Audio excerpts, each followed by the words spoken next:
जहाँ के मर्द महिलाओं को हमेशा नीचा दिखाने की कोशिश में रहते।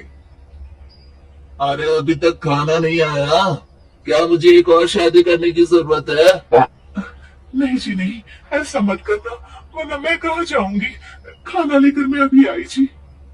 गांव की पंचायत में भी फैसले हमेशा औरतों के खिलाफ ही रहते। मैं जो फैसला सुनाता हूँ वो भगवान की आज्ञा होती है। इस लड़की ने अपने मन से शादी करके अच्छा नहीं किया। लड़के को घर भेज दो और इसकी शादी इसकी जाति की किसी लड़के से करवा दो। लेकिन ये लड़के, इसे तो गांव के बाहर निकाल दो।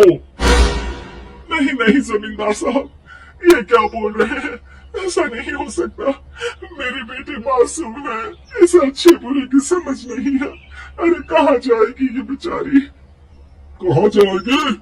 इतनी चिंता है तो पूरे परिवार का गांव निकाला कर देते हैं।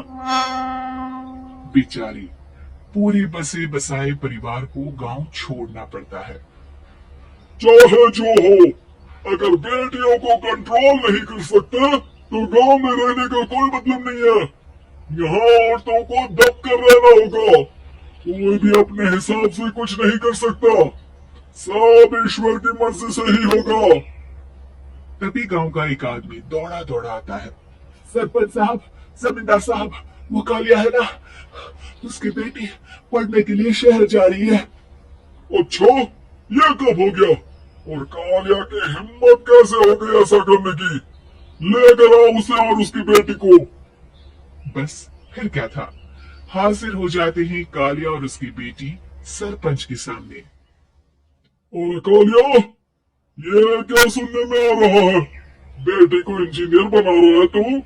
और ये बता, गांव में तो स्कूल नहीं है, फिर कहां से इतनी क्लास पास कर गई तेरी बेटी?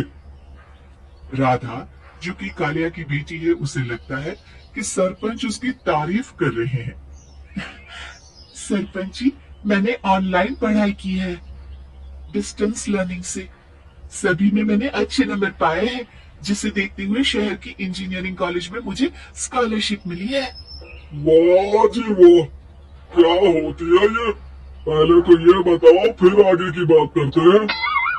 पूरा गांव राधा की बात सुन रहा था और राधा बोलती जा रही थी। तो ऐसे मैं फ्री में एक अच्छी शिक्षा लेकर गांव में जो कुछ परेशानियां हैं, जैसे बिजली, पानी और इंटरनेट जैसी समस्याओं के लिए काम करूंगी।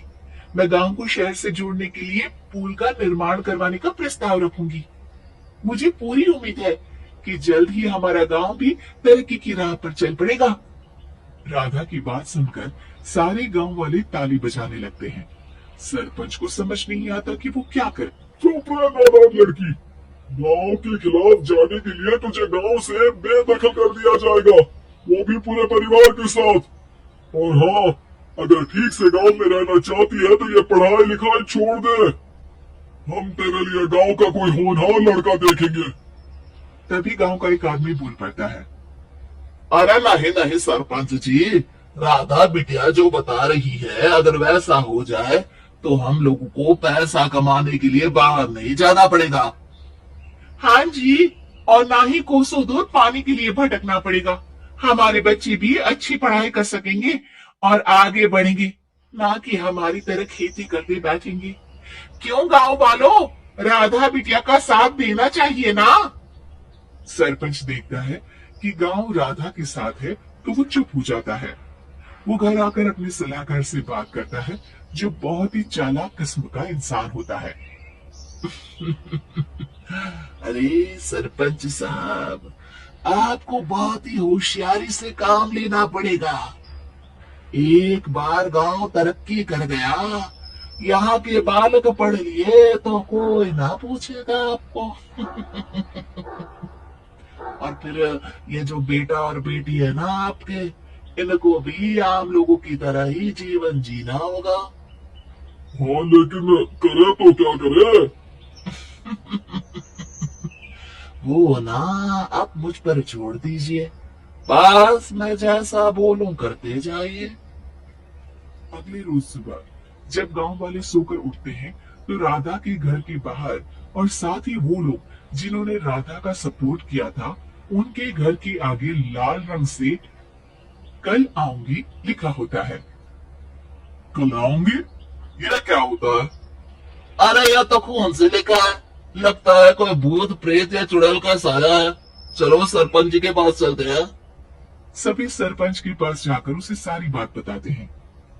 और ये तो बड़ी मुझे कहा था एक्टिंग करने को, अब वो मुझे पैसे देने वाले हैं। अब मुझे माफ कर दो, गलती हो गई, मुझे माफ कर दो। तभी वहां राधा आ जाती है। देखा सरपंच जी, जब गांव के बच्चे साक्षर होंगे तो आप जैसे लोगों की चालाकी नहीं